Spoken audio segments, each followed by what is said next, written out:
Segunda parte de la exposición sobre la ideología de género desde una perspectiva femenina. Los movimientos a favor de los derechos de las mujeres.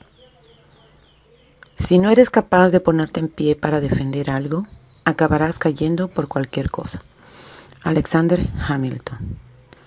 Los movimientos a favor de los derechos de las mujeres han sido causa de controversia desde el inicio de la historia, siendo nadie más que ellas a las que les ha tocado defender con uñas, dientes y hasta con la vida su lugar en el mundo, en la sociedad, el reconocimiento de los derechos básicos y elementales, así como por tener un trato digno, justo e igualitario.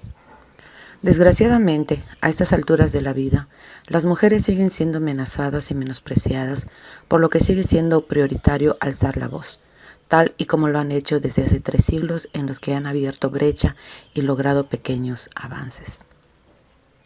La Declaración de los Derechos de la Mujer no hubiera sido posible sin un grupo de mujeres que exigió y luchó por ser reconocidas con las mismas libertades y derechos que los hombres en 1791, resultando en aquel entonces un escándalo moral y civil.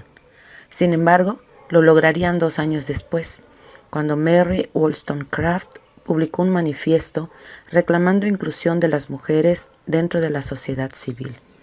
Para 1848, la revolución ideológica sobre los derechos de la mujer pasmó a más de uno y aún así se logró celebrar la primera convención para la igualdad de los derechos, donde no solo se exigía la inclusión femenina, sino también la abolición de la esclavitud.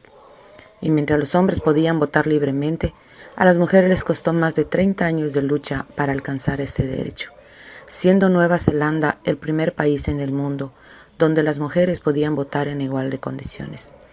Pero fue hasta 1918 cuando el mismo derecho se concedió en Reino Unido, en 1938, en España y 1955, cuando las mujeres por fin pudieron votar en México. Que las mujeres pudieran trabajar también constituyó una férrea lucha, y cuando finalmente lograron ser incluidas en el ámbito laboral, fueron confinadas al sector textil, en donde eran explotadas con horarios de trabajo forzado que superaban las 11 horas, facilitando el abuso de género. ¿Quién puso fin a esto? Nadie más que las huelgas de las trabajadoras del mundo textil en Estados Unidos, que se replicaron por todo el mundo, dando paso al Día de la Mujer. Ha sido gracias a movimientos feministas que las mujeres dejaron de pedir permiso para estudiar y fueron aceptadas en las universidades, que pudieran desempeñarse en juzgados o pudieran aspirar a una posición mayor al de secretaria o ama de casa. Una protesta femenina también logró que las mujeres pudieran usar pantalones sin ser excomulgadas o incluso el derecho de que las mujeres pudieran gozar de la custodia de sus hijos tras un divorcio también se logró a una causa femenina.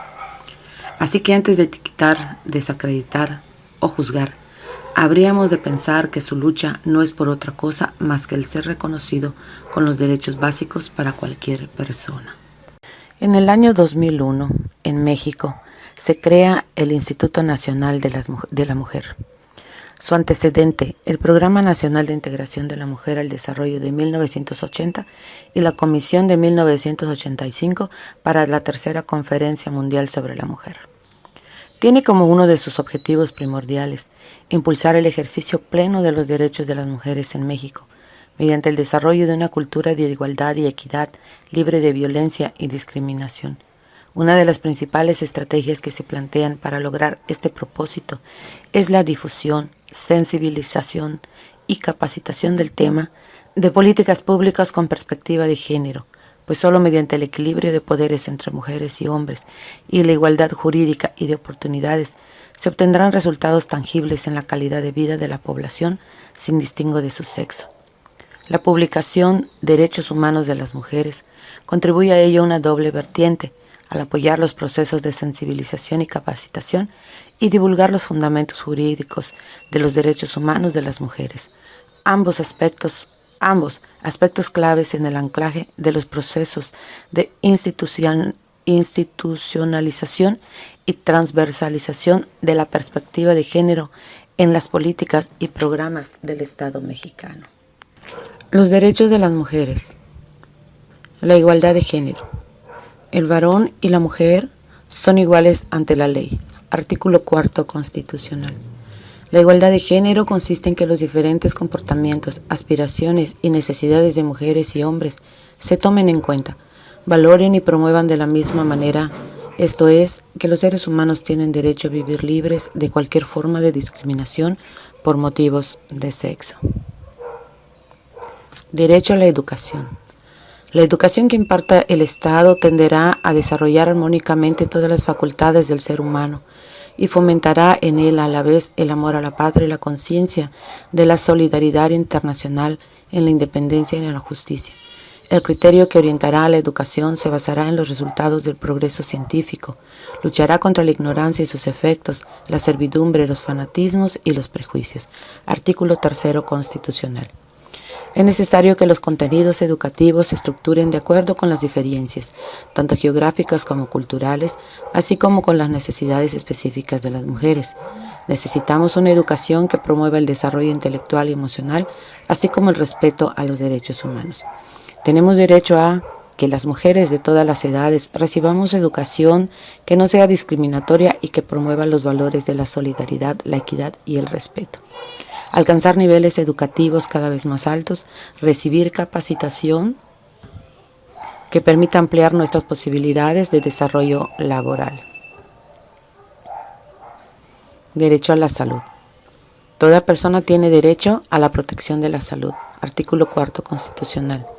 La esperanza de vida ha aumentado en los últimos decenios. A pesar de ello, algunas enfermedades como el cáncer cérvico-uterino y de mama constituyen un grave problema de salud.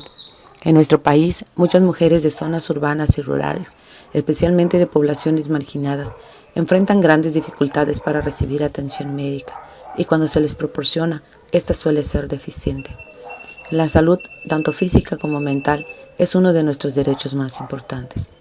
Para un pleno bienestar físico, emocional, mental y social, tenemos derecho a contar con servicios de salud accesibles y de buena calidad, que los servicios de salud brinden atención integral que tome en cuenta las diferencias biológicas, médicas, psicológicas, laborales y económicas, que la información sobre los servicios de salud que recibimos tomen en cuenta nuestra condición de género, que en todas las instancias y programas de gobierno se incorporen estudios e investigaciones relacionados con la salud de las mujeres, contar con una alimentación balanceada que permita nuestro desarrollo pleno. Derecho al trabajo. Toda persona tiene derecho al trabajo digno y socialmente útil. Al efecto, se promoverán la creación de empleos y la organización social para el trabajo conforme a la ley. Las mujeres durante el embarazo no realizarán trabajos que exijan un esfuerzo considerable y signifiquen un peligro para su salud en relación con la gestación. Para trabajo igual debe corresponder salario igual sin tener en cuenta sexo ni nacionalidad. Artículo 123 constitucional. Persiste la discriminación laboral contra las mujeres y es común que se exija a las aspirantes a un puesto un certificado de no gravidez para ocupar una plaza laboral. Para la igualdad en el ámbito laboral, tenemos derecho a recibir salario justo e igual al que perciben los hombres por el mismo trabajo, que hombres y mujeres tengan horarios laborales justos que les permitan compartir equitativamente las responsabilidades familiares, lo cual debe incluir los permisos y las licencias por maternidad y paternidad. Trabajar sin que importe el estado de embarazo, nuestro estado civil o cualquier otra condición especial y que no se discrimine para ocupar puesto alguno por el hecho de ser mujeres. Derecho al desarrollo. El Estado organizará un sistema de planeación democrática del desarrollo nacional que imprima solidez, dinamismo, permanencia y equidad al crecimiento de la economía. Artículo 26 constitucional. En el mundo hay más de 1.300 millones de personas en condiciones de pobreza. En los últimos 10 años, el número de mujeres que viven en esta situación aumentó hasta alcanzar 70% de la cifra antes mencionada, dando lugar a lo que se conoce como feminización de la pobreza. Solo 1% de la propiedad de la riqueza mundial está en manos de las mujeres. La desigualdad de oportunidades entre hombres y mujeres es una barrera que impide el desarrollo pleno de la humanidad. Para un desarrollo con justicia económica se tiene derecho a la distribución equitativa de bienes, patrimonios, ingresos y servicios, igualdad de oportunidades para obtener recursos económicos y la propiedad, la tierra, una vida digna y con bienestar, que se reconozca y valore la contribución de las mujeres al desarrollo económico. Derecho a la participación política. Son prerrogativas del ciudadano votar en las elecciones populares. 2. Poder ser votado para todos los cargos de elección popular y nombrado para cualquier otro empleo o comisión teniendo las calidades que establezca la ley. Artículo 35 constitucional. La posibilidad de elegir a un gobernante o ser elegida para gobernar son atributos de la ciudadanía que las mujeres han ido ganando a lo largo de la historia. Sin embargo, el número de mujeres en puestos de elección popular todavía es muy limitado. Debemos aspirar a la ciudadanía plena a través de una intensa y consciente participación. Derecho a un ambiente sano. Bajo criterios de equidad social y productividad, se apoyará e impulsará a las empresas de los sectores social y privado de la economía, sujetándolos a las modalidades que dicte el interés público y al uso en beneficio general de los recursos productivos, cuidando su conservación y el medio ambiente. Artículo 25 constitucional. Las mujeres desempeñamos un papel muy importante en el manejo y la conservación de los recursos naturales y el medio ambiente. La crisis ambiental actual se debe a un modelo de desarrollo que no está cuidando los recursos naturales. La degradación ambiental tiene efectos negativos sobre la salud, el bienestar y la calidad de vida de la población. Derecho a la información. La manifestación de las ideas no será objeto de ninguna inquisición judicial o administrativa, sino en el caso de ataque a la moral, los derechos de terceros. El derecho a la información será garantizado por el Estado. Los medios de comunicación como la televisión, la radio, periódicos y revistas influyen en la vida diaria de las personas y en sus modos de vida. Pueden promover estilos que proyectan imágenes discriminatorias hacia las mujeres. Para el uso democrático de los medios de comunicación tenemos derecho a información, la libre expresión, tener las mismas oportunidades que los hombres, que no se promuevan los medios de comunicación ningún tipo de violencia contra las mujeres, contar con espacios en los medios de comunicación para difundir información sobre nuestros derechos y construir una cultura de la equidad. Hablemos de cifras. Con motivo del Día Internacional para la Eliminación de la Violencia contra la Mujer, el Instituto Nacional de Estadística y Geografía, INEGI, difunde este comunicado con información estadística sobre la situación de violencia que enfrentan las mujeres en nuestro país, con el propósito de dimensionar y contribuir al conocimiento sobre el tema en México, y coadyuvar en el diseño y definición de acciones para prevenir, atender y eliminar todas las formas de violencia contra las mujeres. La información se obtiene de tres instrumentos de información clave que genera el INEGI.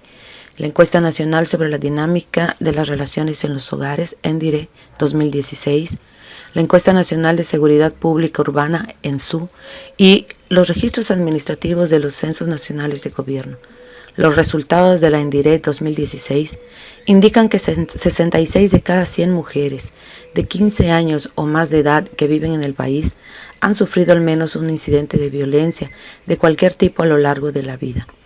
Un 43.9% de ellas han sufrido violencia por parte de la pareja actual o última a lo largo de su relación, mientras que 53.1% ha sufrido al menos un incidente de violencia por parte de los agresores distintos a la pareja a lo largo de la vida. La discriminación de las mujeres. Las mujeres viven distintas formas de discriminación que limitan el ejercicio de sus derechos y sus libertades. Esta se basa en la vigencia de un conjunto de estereotipos y prácticas sexistas que desvalorizan lo femenino y a las mujeres como grupo poblacional. Dicha desvalorización está profundamente arraigada en creencias sobre el cuerpo y la sexualidad de las mujeres, que se traducen en deberes que ellas deben cumplir por naturaleza en la familia y en la sociedad. Algunos datos del Consejo Nacional para Prevenir la Discriminación, CONAPRED, indican que prácticamente el 40% de las mujeres entrevistadas por esa institución afirman que piden permiso a sus esposos para salir sola en la noche, y el 8.6% de las mujeres para tomar anticonceptivos. Además, revelan que el 27% de la población está de acuerdo en que a una mujer se le castigue por haber abortado. Todo ello implica para las mujeres un deterioro de la libertad y autonomía para tomar decisiones sobre el propio cuerpo y por lo tanto acceder a oportunidades de desarrollo. De igual forma, la discriminación contra las mujeres se asienta en las desventajas que la sobrecarga del trabajo doméstico impone sobre el uso de su tiempo y las oportunidades que tienen para acceder a la capacitación, ingresar al mercado laboral u ocupar puestos de representación pública. Además de la discriminación generalizada por su condición de género, existen mujeres que suelen tener una mayor afectación a sus derechos, como son las indígenas, trabajadoras domésticas, sexoservidoras, migrantes, madres adolescentes, madres solteras, lesbianas, analfabetas, adultas mayores, discapacitadas físicas o mentales. Lo que hemos venido hablando hasta el momento sobre los movimientos sociales encabezados por mujeres en diversos países, como ya hemos visto, es que estas luchas fueron por legítimos derechos que les habían sido denegados. Sin embargo, la postura que la ideología de género pretende imponer no ha constituido ningún avance a favor de los derechos de la mujer. Consideremos los planteamientos de la ideología de género. Número 1. La diversidad de sexos. La ideología de género, recurriendo a la manipulación del lenguaje, que con el uso de género en lugar de sexo, que género antes era exclusivo de uso gramatical, ha llegado a dar como resultado el planteamiento de la existencia de 120 géneros. La deconstrucción de la familia. Ahora se habla de nuevos modelos de familias. Familias monoparentales, familias donde hay niños criados por sus abuelos, familias homosexuales y lésbicas. Esgrimen. Siempre que haya una paternidad comprometida, se les puede conceder el derecho de criar. No es prioridad su orientación sexual mientras se les dé seguridad. La libertad sexual reproductiva. Los derechos sexuales y reproductivos están relacionados con la libertad de las personas a decidir sobre su sexualidad y el ejercicio libre de la misma. Estos derechos incluyen ejercer la sexualidad de manera independiente de la reproducción. La despenalización del aborto. Aunque la sociedad es mayoritariamente católica y pese a que la Iglesia conserva un rol político importante, México ha dado pasos notables en la liberalización de las leyes de aborto. De hecho, en abril del 2007, la Ciudad de México aprobó la despenalización y comenzó a ofrecer el servicio en hospitales públicos e instituciones de salud. El artículo argumenta que esto fue posible gracias al impulso de los grupos feministas, la polarización electoral y el triunfo del partido de la Revolución Democrática en el Distrito Federal. Este logro es parte de un largo camino que se ubica a México a la vanguardia de América Latina en el tratamiento humanitario del aborto. La educación en la diversidad sexual desde muy temprana edad. La Organización Mundial de la Salud, OMS, dice que la sexualidad es una parte central de todas las personas a lo largo de toda nuestra vida y que comprende el sexo, la identidad de género, el erotismo, el placer, la intimidad, la reproducción y la orientación sexual. La sexualidad se ve y se expresa a través de pensamientos, fantasías, deseos, creencias, actitudes, valores, conductas, prácticas, papeles y relaciones interpersonales. Existen muchos tabúes en relación a la sexualidad que hacen que muchas veces no se hable con naturalidad y se haga raro expresar tranquilamente la diversidad en las aulas. Sin embargo, es fundamental que las alumnas y alumnos puedan vivir la sexualidad en libertad y sin miedos.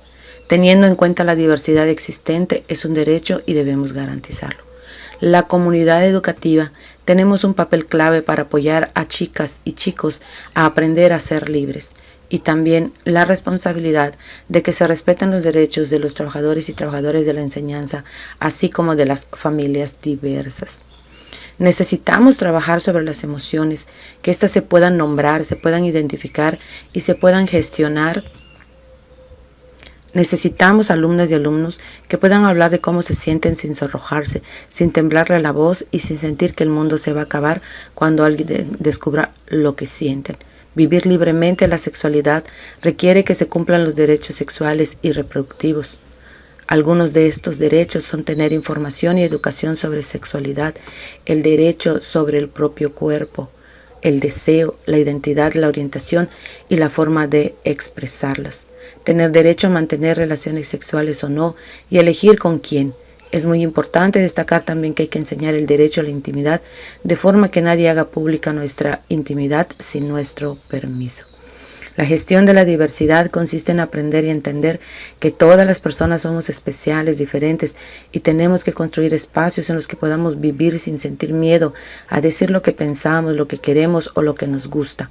No podemos limitarnos a enseñar a tolerar a quien es diferente, porque en definitiva todos y todas los somos.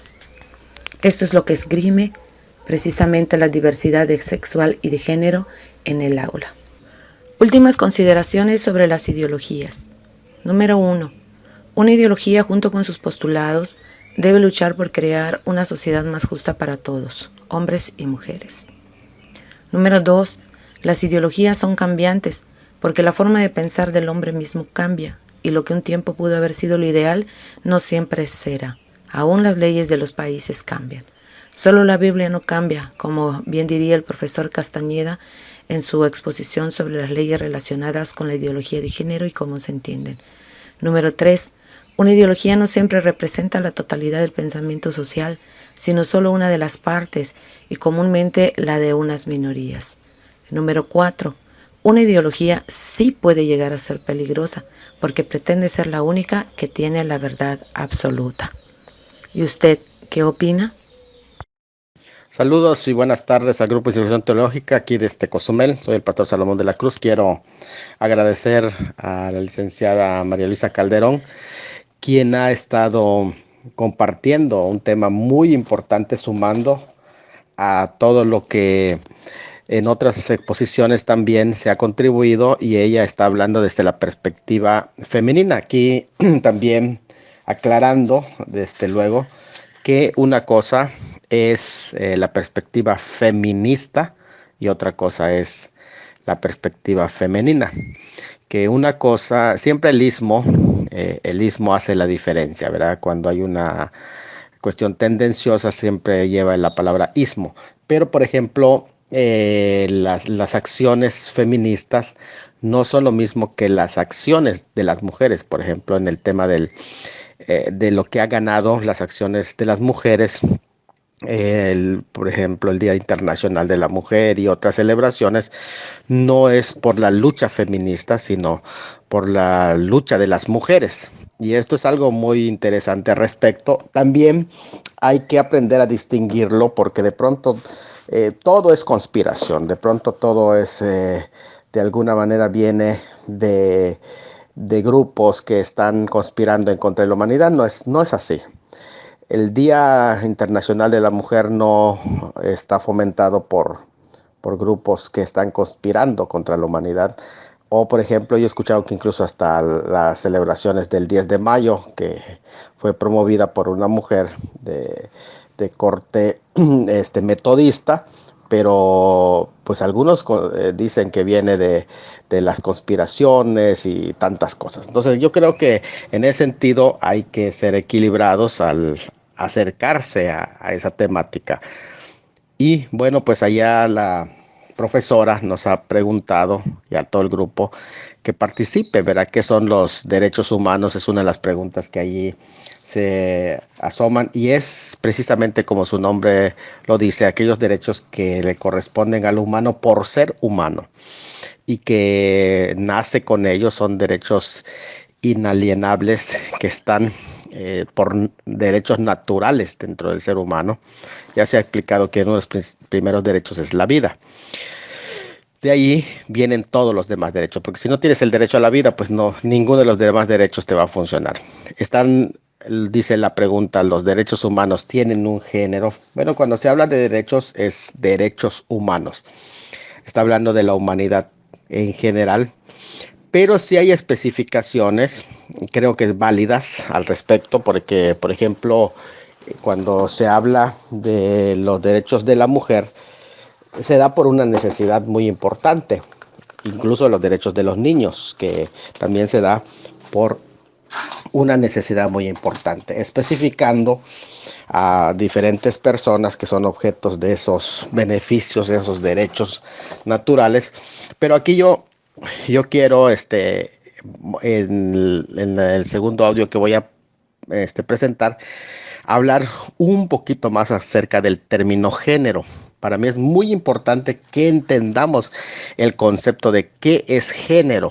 Lo vamos a explicar un poquito más adelante. Así que desde esa perspectiva, los derechos humanos podríamos decir que son del género humano, para todo el género humano. Y bueno, dice allá con relación a conceptos o definiciones de palabras como feminicidio, que demos una aportación, dice allá en el tema de feminicidio. Bueno, para mi concepción, el feminicidio sucede cuando hay un acto de odio en contra de la mujer hasta el punto de matarla por el hecho de ser mujer. Eso es algo que a veces es difícil de probar, excepto de un proceso muy largo para que pueda haber argumentación de que el asesinato que ahí fue cometido, la intención fue, o el propósito, o la raíz fue que la mataron por el hecho de ser mujer. Entonces sí es feminicidio. Sin embargo, mientras no la mataron por el hecho de ser mujer, sino simplemente fue un asesinato, aunque sea de una mujer, es un homicidio, tanto para el hombre como la mujer. Es un homicidio, es un asesinato como tal. En los casos de feminicidio solo se afirman cuando el propósito, el objetivo, la razón, mejor dicho, por la que viene el asesinato es por su condición de mujer. Entonces es ahí donde sí puede ser denominado feminicidio, cosa que dije es muy complejo. En tanto el homicidio, pues prácticamente al ser un asesinato aplica en general a una investigación de privar de la vida a un ser humano, sea hombre o sea mujer.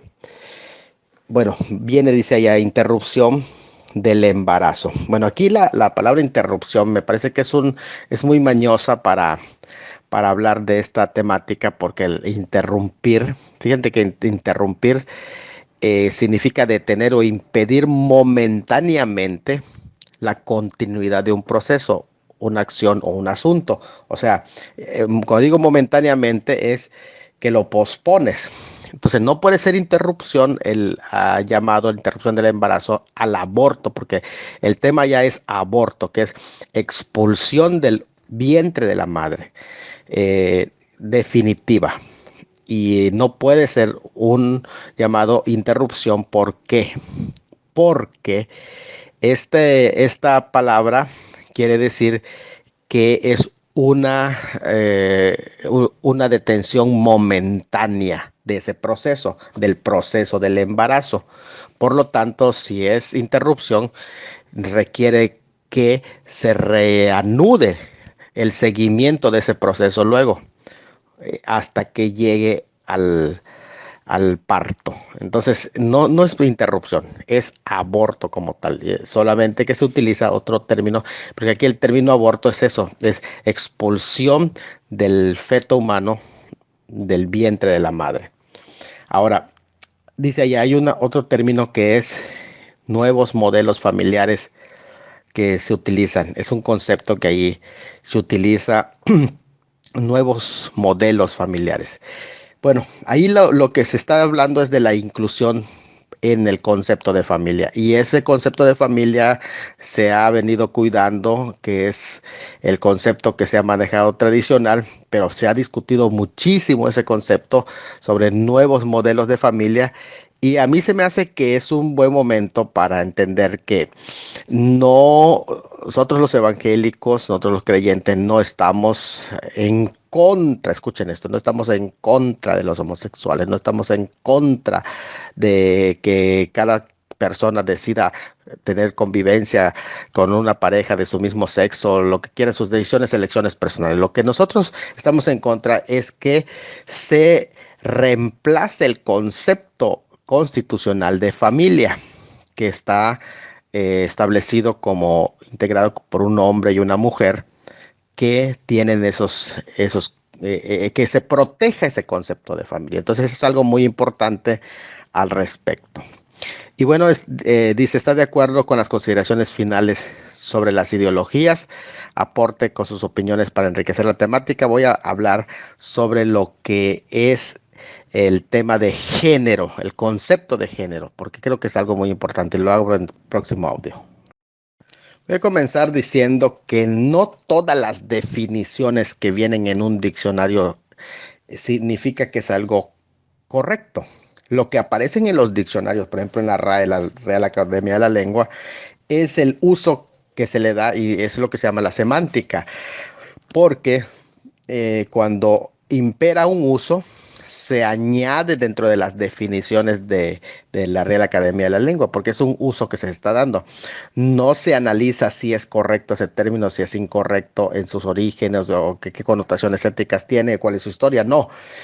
Y esto es lo que ha pasado con el término género, porque el término género ya tiene varias vertientes y en varias áreas se está utilizando el término género con diferentes connotaciones, que eso para mí es algo muy interesante, ¿no?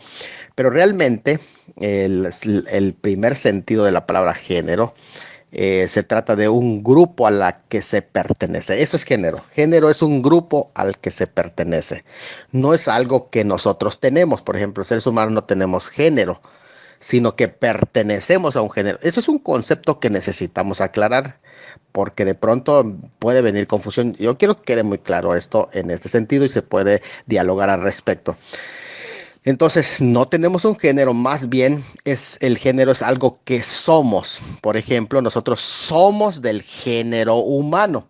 Note bien esto, nosotros somos del género humano, que ha cambiado su uso y que se incluyó en la Real Academia de la Lengua a partir de quién. Bueno, a partir de la segunda mitad del siglo XX. Es decir, estamos hablando del 1970 en adelante, cambió el uso. Con un personaje que fue un psicólogo que se dedicó a trabajar mayormente con hermafroditas. Interesante su ámbito de trabajo. Se llamó John Money. Estamos hablando de un personaje que vivió entre 1921 y 2006. Fue cuando muere este psicólogo. Es un psicólogo neozelandés que se especializó en sexología, que emigró a los Estados Unidos después de la Segunda Guerra Mundial, y su influencia fue determinante en la tesis de la identidad de género que hasta hoy se maneja en la ideología de género. Y eso es lo que quiero que conozcamos bien esta historia y podamos definir bien el concepto. Él mucho fue conocido por su tratamiento hormonoquirúrgico. Estamos hablando de que metía hormonas y que hacía la práctica de cirugías prácticamente de la transexualidad.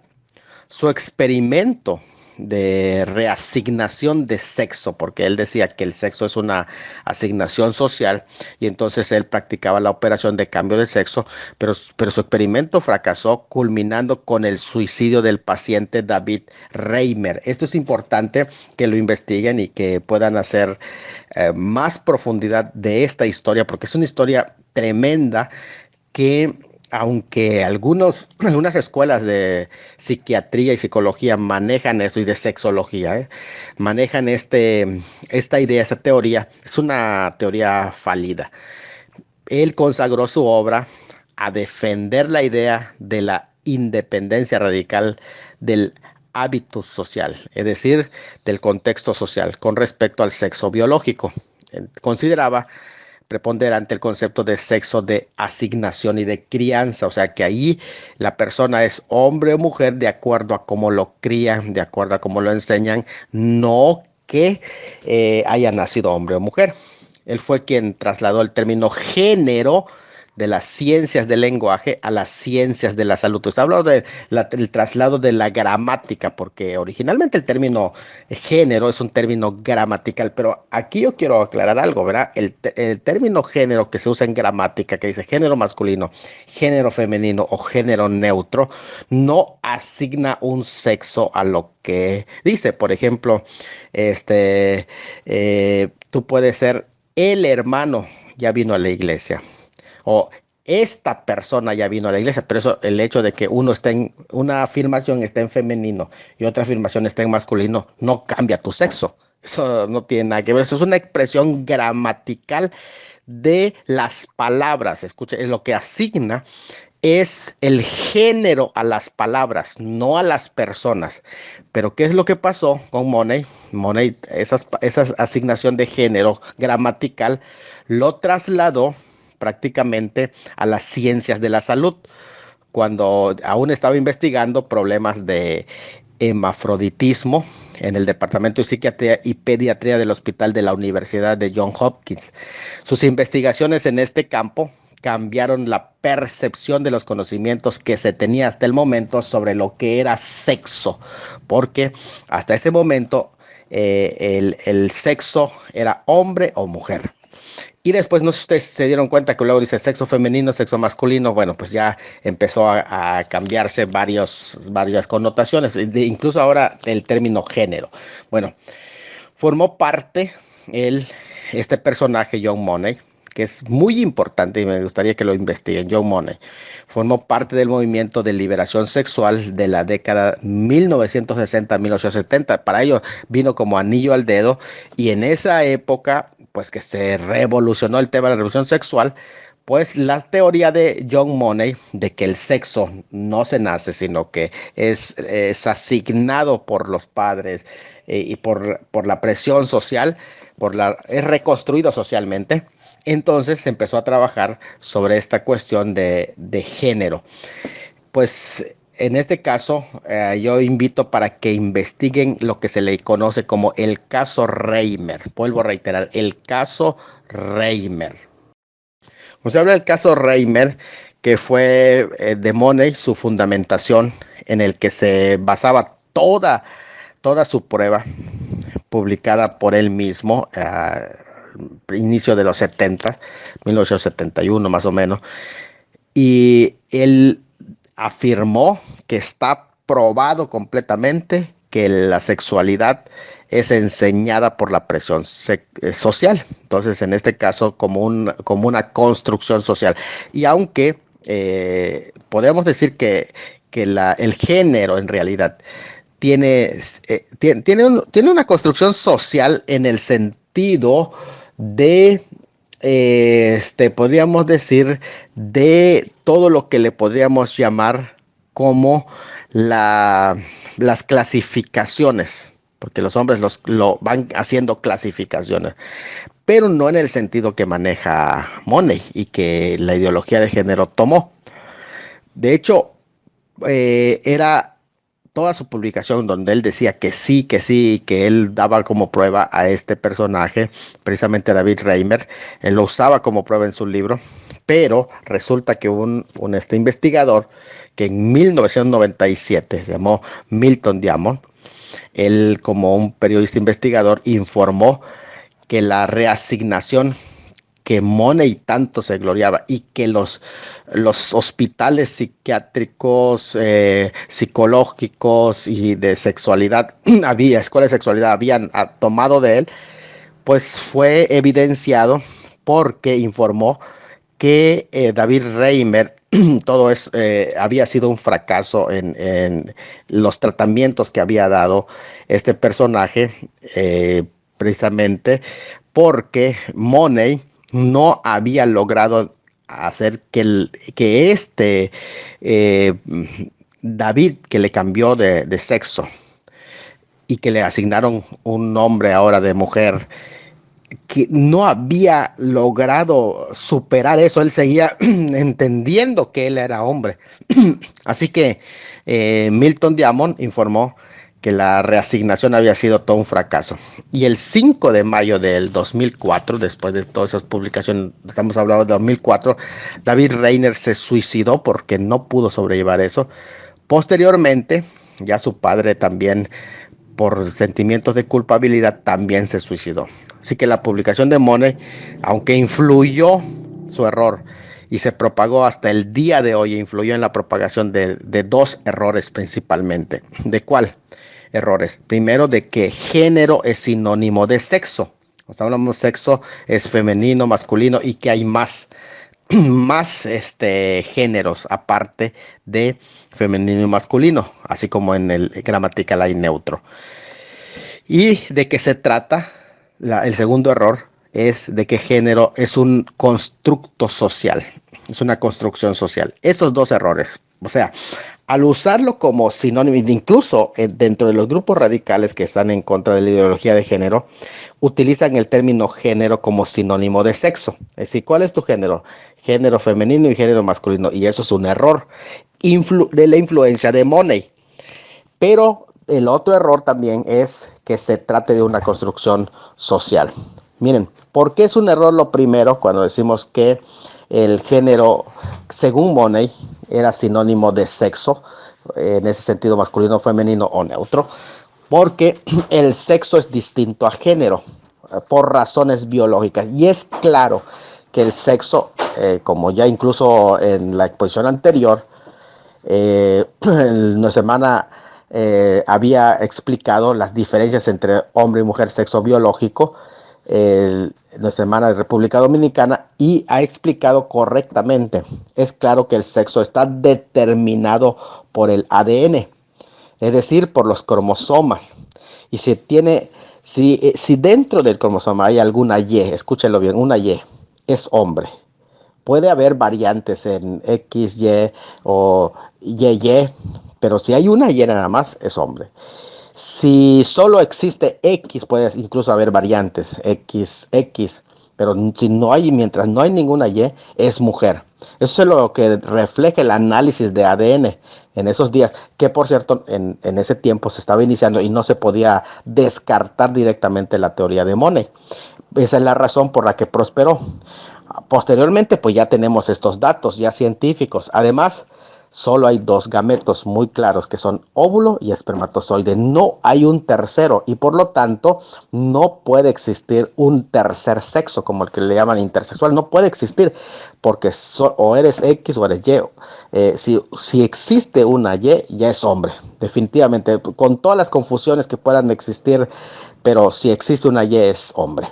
Bueno, solo hay dos sexos biológicos y no tenemos género, sino que somos género humano. El uso de género para referirse a preferencias sexuales, vuelvo a decir, es un invento anticientífico que actualmente está refutado por los estudios de ADN y cuya experimentación llevó al fracaso absoluto y al suicidio de 2 personas. En esta teoría está basada la ideología de género. ¿Qué es género? Es tipo cosa. Así que podemos encontrar que no es lo mismo el uso gramatical que se da a este término a los otros usos que son de clasificación taxonómica, es decir, es solamente clasificaciones, no asignan a la persona. Entonces, queda descartado de que la palabra género es lo mismo que sexo. No es así. Nosotros somos del género humano. No tenemos género, sino que pertenecemos al género humano. Eso es algo muy importante aclararlo. Y en este sentido, no se trata de una construcción social como lo presenta Money. Sí es una construcción social en tanto de clasificaciones taxonómicas, pero no es influida. Incluso aquí queda muy claro las diferencias biológicas que dan los cromosomas entre hombre y mujer. Eso es algo muy, pero muy marcado en la ciencia. Antes de asistir a este tipo de marchas, piensen en qué se están convirtiendo. Es decir, están siendo utilizadas por unas personas que solamente están interesadas por el poder político, que están acusando a los hombres de ser violadores en potencia, que están tratándolas como si fueran estúpidas y que no les están dejando desarrollar su capacidad para dar pasos solitas y están tratándolas como si necesitaran permanentemente ir de la mano. Entonces, no me importa que tengan una ideología más de izquierdas, más conservadora o menos, que no se dejen utilizar, que no dejen que se les utilice como parte de un mecanismo que no tiene en absoluto como objetivo el bienestar de la mujer, ni el bienestar del obrero, ni el bienestar de los menos favorecidos, sino que hay una agenda política clarísima que simplemente pretende lo más simple del mundo, que es una mayor cuota de poder, ¿no? Dios le bendiga a mis santos y amados hermanos. Quiero dar mi humilde opinión aquí también, ¿no? Yo creo, mis amados hermanos, que por más que luchemos en contra del sistema, el sistema va a seguir su curso. La palabra va a seguir cumpliéndose. El que es santo va a seguir santificando más, y el que es mundo va a seguir siendo inmundo todavía, dice la santa palabra del Señor. ¿Cuál es nuestro deber, nuestro propósito? Y esto es una opinión personal que quiero dar acá.